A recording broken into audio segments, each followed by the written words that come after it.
Padre, te necesitamos todos los días, Señor, pero cada día decimos que especialmente todos los días son especiales para ti. Alguna vez nos dijiste hace mucho tiempo, Señor, que era un privilegio vivir en este tiempo, en estos días, viendo el cumplimiento de las profecías delante de nuestros ojos. Y así lo entendemos hoy porque también sabemos que en cualquier momento estamos por disfrutar de tus promesas. Padre, pedimos esa unción fuerte de tu Espíritu Santo, Señor, sobre cada uno de tus hijos, levantando al débil, al caído, al que se tropieza, para que sean fortalecidas las rodillas, para que las manos sean levantadas en oración, Señor, para que las mentes y los corazones sean levantados hacia el cielo, y para que las cosas de aquí abajo no nos perturben, no nos distraigan más de lo debido, más de lo que tú tienes previsto, Señor. Confiamos en ti, Padre, esperamos el cumplimiento de todas y cada una de tus promesas, esperamos, Señor, la obra de tu Espíritu Santo en cada uno de los que te buscan con afán. Manifiéstate hoy, Señor, hablando al corazón de cada uno, como solo tú lo sabes hacer, en el nombre de Jesús. Amén. Bien, vamos a ver un tema explicativo más que de estudio. Sin embargo, vamos a procurar también la revelación de parte del Señor ante la palabra que ya hemos estudiado antes, que ya hemos leído. El título para hoy podría ser: estamos siendo probados. De muchas maneras, en muchas circunstancias, con muchas personas a nuestro alrededor, estamos viendo que las circunstancias y las situaciones están tocando profundamente las vidas. Esperemos que también se estén dejando tocar esas vidas por el poder del Espíritu, como orábamos.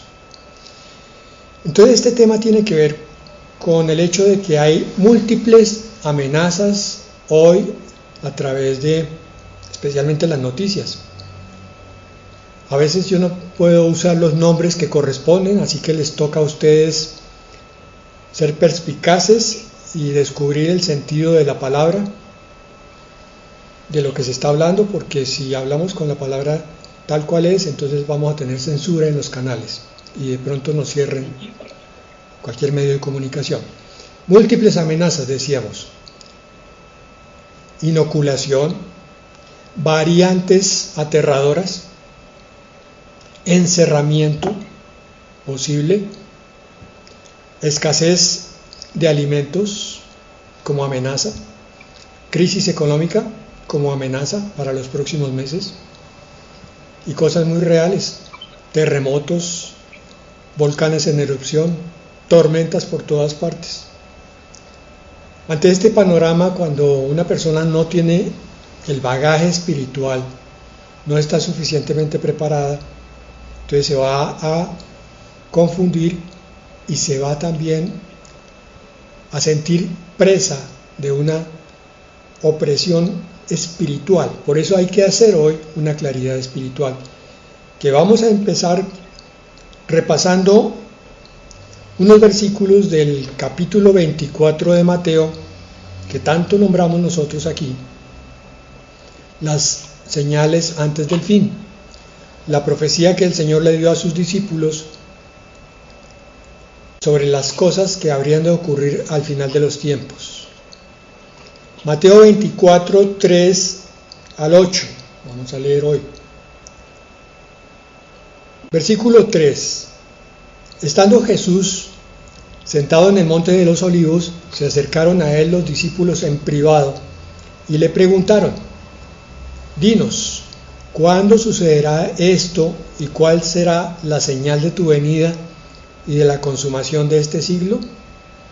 Esta es una pregunta que está hoy también en el corazón de la mayoría de los creyentes.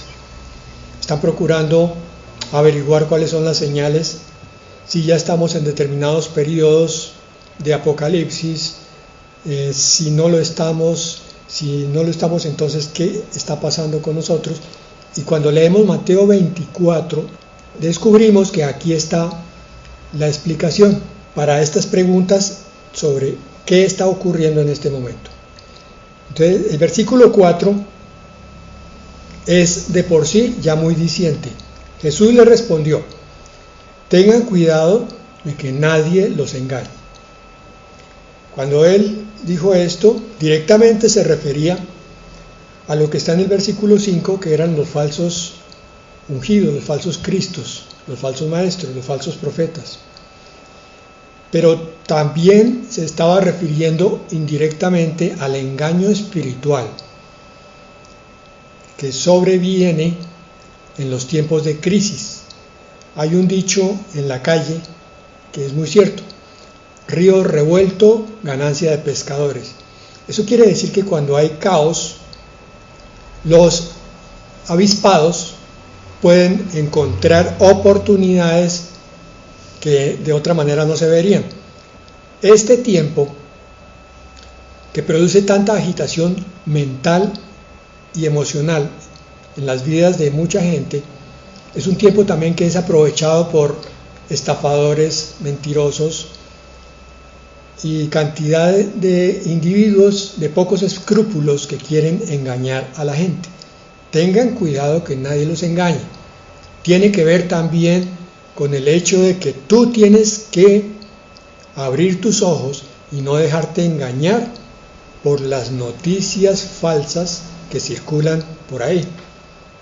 Tienes que desarrollar tu criterio espiritual para ver qué noticia es real y cuál no. Por ejemplo, una de las últimas que tiene que ver con el descubrimiento, entre comillas, de una variante, ya saben que ha circulado por el mundo en menos de 15 días. Eso es científicamente imposible.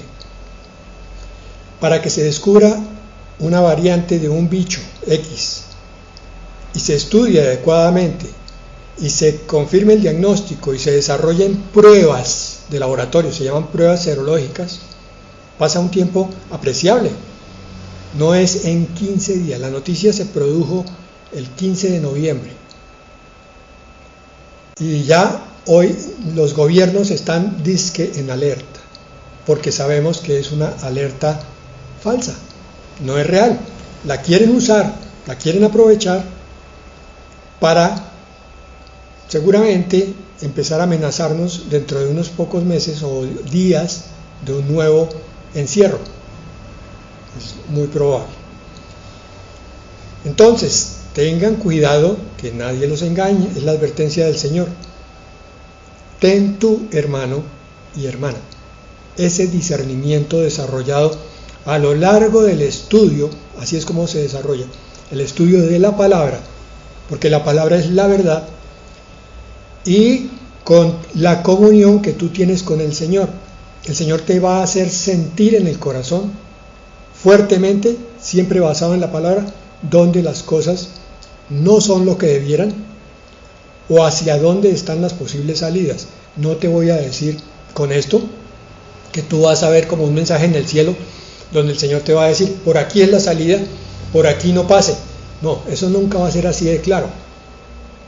Pero poco a poco, en la medida que tú vas caminando, confiando en que el Señor te está guiando, entonces vas descubriendo cuáles puertas hay que abrir o ya están abiertas y por dónde hay que entrar, y cuáles puertas se deben cerrar o se cierran solas, porque no son las adecuadas. Desarrolla tu discernimiento espiritual. Tengan cuidado de que nadie los engañe. Versículo 5: porque muchos vendrán en mi nombre diciendo: yo soy el Cristo, o sea, el Mesías, y engañarán a muchos. Aquí entonces el contexto es el de un falso Cristo. Ahí quedamos un poco estancados si pensamos en el término Cristo con C mayúscula, porque la palabra Cristo, que originalmente no era un nombre, ya explico eso, le fue adjuntada al nombre de Jesús con el tiempo, con el uso, con la repetición, y entonces se convirtió en Jesucristo. Jesús, el Cristo, se contrajo así y quedó Jesucristo. Lo que era una palabra describiendo un atributo de una persona se convirtió entonces en un nombre. Por eso digo que cuando miramos la palabra con C mayúscula nos confundimos, porque entonces pensamos que esto quiere decir que cuando alguien diga yo soy el Jesús nuevo, a ese hay que huirle. Pero cuando investigamos el sentido de Cristo en griego, Mesías en hebreo y en español es ungido, entonces se nos abre el panorama. Quiere decir que muchos van a decir en estos tiempos yo soy el ungido, el líder que ustedes están necesitando. Y si nos bajamos del nivel puramente espiritual y nos colocamos un poquito en el nivel sociopolítico, descubrimos que este es el tiempo en que todos están diciendo, mire, yo soy el líder que usted necesita. Yo soy el director de la OMS, yo soy el director del no sé qué, de estudios de virología, de inmunología o de lo que sea. Y yo, por tanto, tengo la verdad. Como soy el ungido en ese aspecto, yo el presidente de no sé qué, el rey de sí sé cuándo, el director de tal cosa. Hay que tener criterio también para examinar a estos líderes, si son o no son, porque muchos están diciendo que son los ungidos los que tienen la revelación de ciertos aspectos o políticos o biológicos o médicos, y no son. Por sus frutos los conocerán. Si ustedes siguen a determinadas personas, van a ir descubriendo que con el tiempo los mentirosos van cayendo en sus propias mentiras. Lo importante es que ustedes no se dejen engañar. Entonces, por eso decíamos alguna vez que estamos ante decisiones de conciencia. ¿Qué es una decisión de conciencia? Yo recibo información a la derecha, al centro y a la izquierda. Con mi discernimiento basado en la comunión con Dios y en la palabra de Dios, entonces yo analizo, hago un escrutinio de la persona y miro si es o no es, y entonces le creo o no le creo, y tomo mis decisiones basado en eso, no en lo que me digan una serie de informativos, sino en las bases ciertas de la palabra.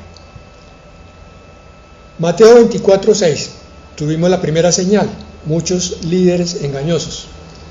Ustedes van a oír de guerras, segunda señal, y rumores de guerras.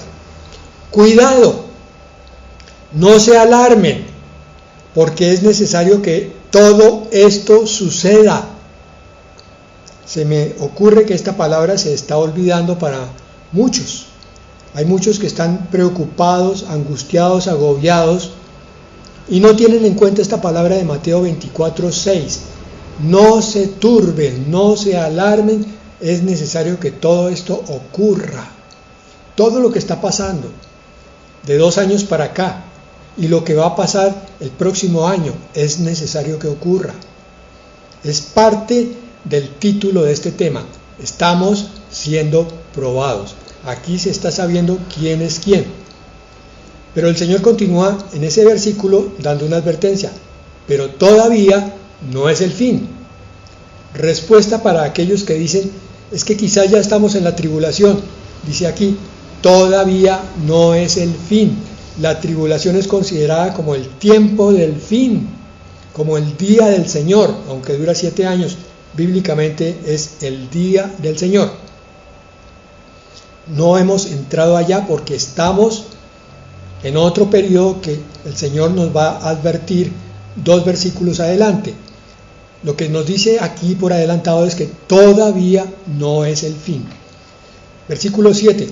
Porque se levantarán nación contra nación, hablando de guerras antes, reino contra reino, y en diferentes lugares habrá hambre y terremotos. De todo eso está lleno los noticieros. Y en el versículo 8 dice, pero todo esto es solo el comienzo de dolores. Principio de dolores. ¿Cuáles son el principio de dolores? Ya vimos. Falsos ungidos, guerras, hambres, terremotos. Estamos entonces, según la palabra, en el principio de dolores. ¿De acuerdo? Perfecto.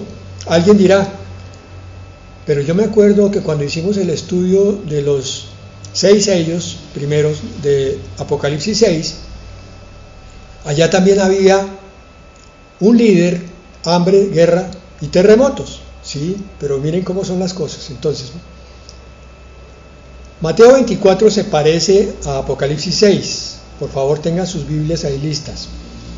Cuando el Señor habla de ungidos, está hablando de líderes, recuerden ustedes. Y el primer sello, que es el primer jinete, es el de un líder que sale venciendo y para vencer. Ya vamos a volver a leer esa parte.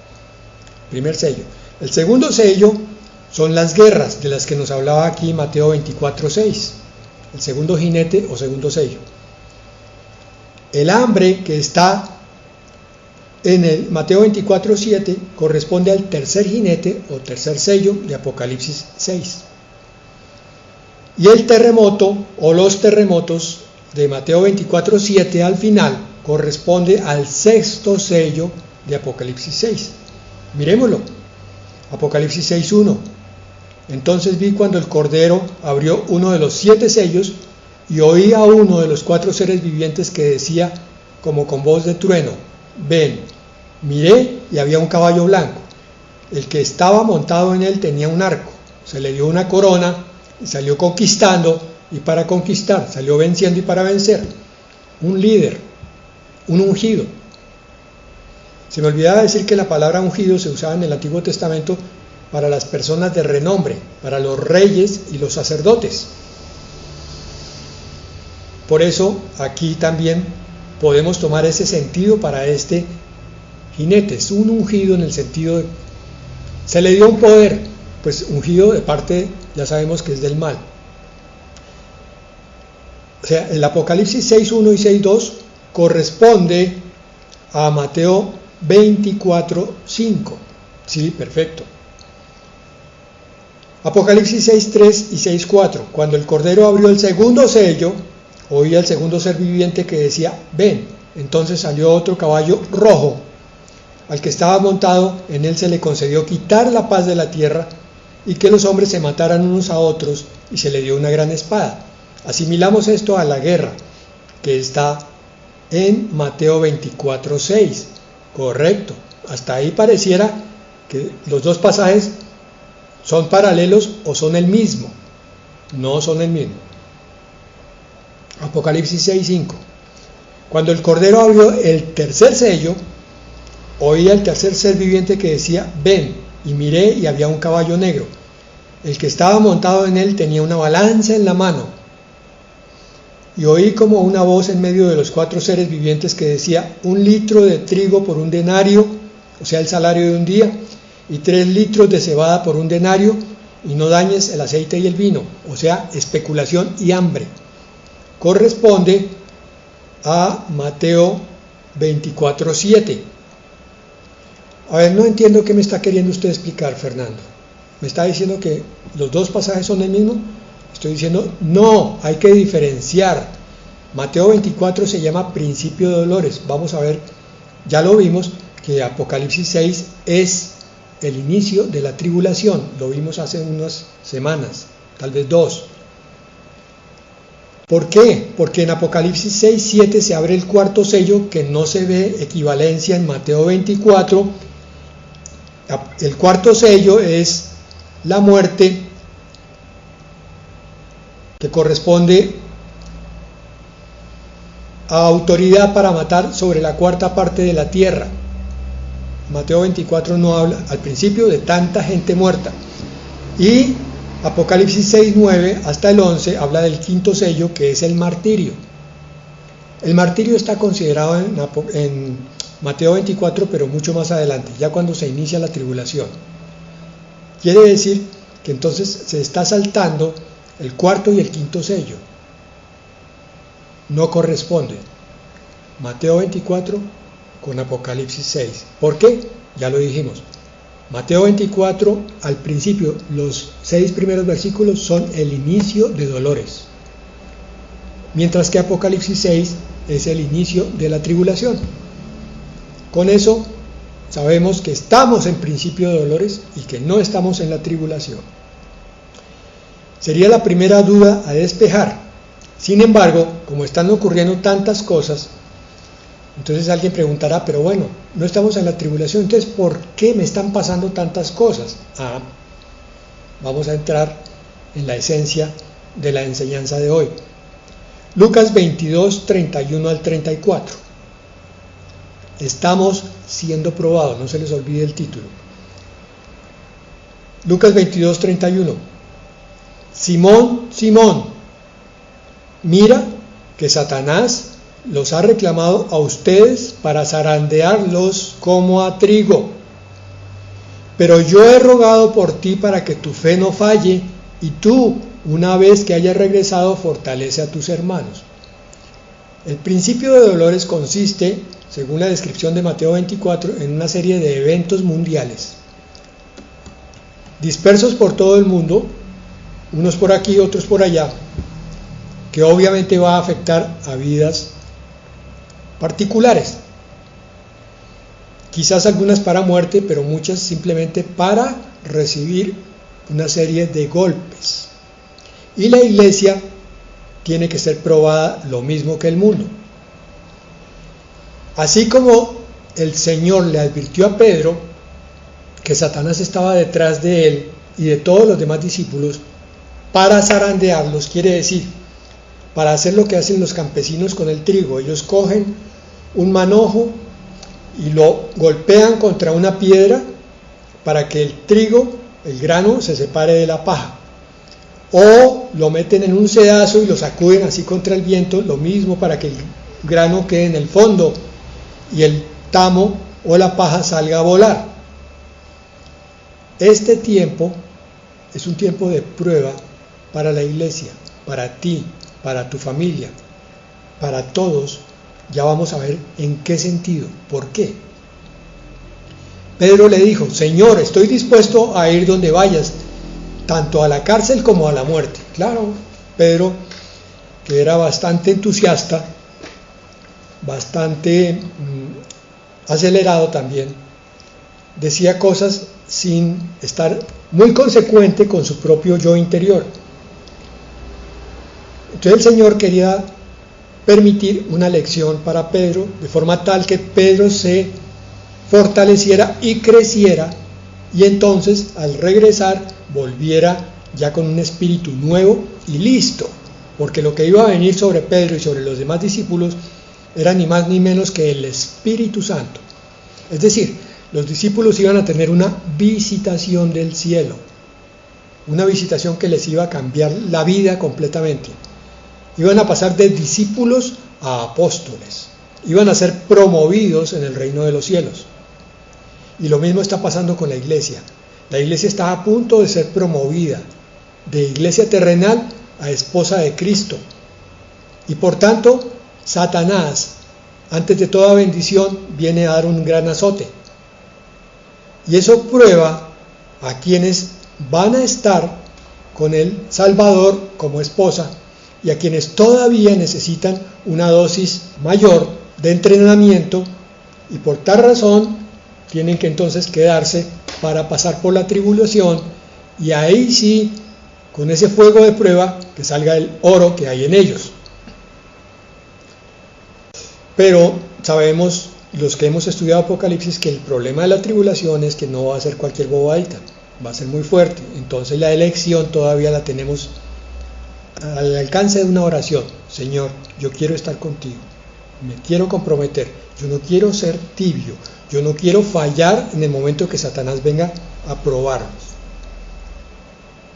Este es un tiempo final de zarandeo, mis hermanos. Unos caen porque su fe es débil. No es ni la inoculación, ni el pasaporte, ni la recesión. La verdadera amenaza, ¿sabes cuál es la amenaza? El miedo. Eso es lo que va a probar tu fe. De pronto no estamos hablando de pecado mortal, si alguien se deja chuzar. No se trata de eso. Pero sí se trata de saber por qué se dejó aplicar eso. Si es porque le tiene mucho miedo a una infección, pero al mismo tiempo no confía suficientemente en Dios, entonces la inoculación o el pasaporte van a servir de prueba para eso. Habrá algunos, como he dicho en otras ocasiones, que tienen que dejarse aplicar eso por fuerza mayor, pero saben con qué corazón tienen que hacerlo, con qué corazón de fe, cómo tienen que caminar. Hemos conocido testimonios de pastores que porque tienen que viajar, simplemente tienen que someterse a esa prueba, porque tienen que seguir evangelizando. Estoy seguro que esos siervos de Dios están entregando su fe al Señor. Otros van a resistirse hasta el último momento, porque saben que se trata de no vender la conciencia por miedo. Esa es la decisión de fe, de conciencia que se tiene que tomar, porque el miedo simplemente es igual a falta de fe. Este es el problema. Eso es lo que viene a probar Satanás en cada uno de nosotros. ¿Y por qué Dios está permitiendo que la iglesia sea zarandeada? Apocalipsis 2, 10 al 11. Vamos a ver una palabra profética. Versículo 10. No temas lo que estás por sufrir. Yo te digo que el diablo echará a algunos de ustedes en la cárcel para que sean probados. Cárcel es cualquier dificultad. Y tendrán tribulación por 10 días. Sé fiel hasta la muerte y yo te daré la corona de la vida. A esta iglesia el Señor le está mostrando que va a sufrir una prueba corta, pero le está pidiendo que sea fiel y firme, que se mantenga, que no le crea al diablo que viene. El que tiene oído, oiga lo que el Espíritu dice a las iglesias. El vencedor no sufrirá daño de la muerte segunda. Este pasaje se levanta como palabra profética, pero no para el futuro, sino que ya se está cumpliendo. El diablo está zarandeando.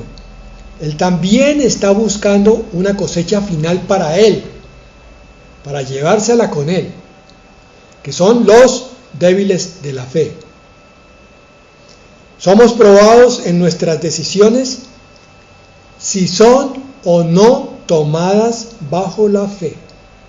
Mire, el problema en sí no es la decisión, el problema es si está tomada con fe o no, o con miedo. Conclusión, ¿es el miedo o es Dios? No hay más. Y ese es el Salmo 91 y con ese terminamos hoy. Vamos a leerlo todo para recordárnoslo, porque ojalá hiciéramos este ejercicio, grabarlo de memoria en nuestro corazón. Salmo 91, 1.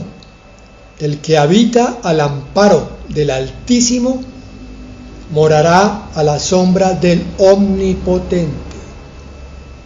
El que se acoge al Señor, Él lo cubre. Diré yo al Señor, refugio mío y fortaleza mía, mi Dios en quien confío. Mi Dios en quien confío. Yo no confío en los hombres, no confío en los instrumentos de la medicina, no confío en los abogados ni en los arquitectos. Si el Señor quiere, ellos pueden ser usados para mi bien, pero yo confío en Dios. Versículo 3. Porque Él te libra del lazo del cazador y de la pestilencia mortal. Aquí la pestilencia es una palabra usada para pestes, para epidemias. Versículo 4. Con sus plumas te cubre y bajo sus alas haya refugio. Escudo y baluarte es su fidelidad. Versículo 5. No temerás el terror de la noche, el terror nocturno. Las noticias que lees por la noche, la ansiedad antes de acostarte, la preocupación de las cosas que están pendientes, de las amenazas que has oído, ni la flecha que vuela de día. ¿Recuerdas que hay un dardo de fuego de Satanás? Satanás te mira, dispara su arco y te lanza una flecha que puede ser de inquietud, de impaciencia, de odio, de resentimiento, de duda, y lo deja clavado. Y tú sientes algo dentro de ti. Es como cuando alguien te insulta y tú quedas con un malestar por el resto del día. Ese es el efecto del dardo de fuego, queda ardiendo allí. Pero aquí dice, no temerás el terror de la noche, ni la flecha, cambien eso por dardo, ni el dardo que vuele de día, dardo de fuego de Satanás.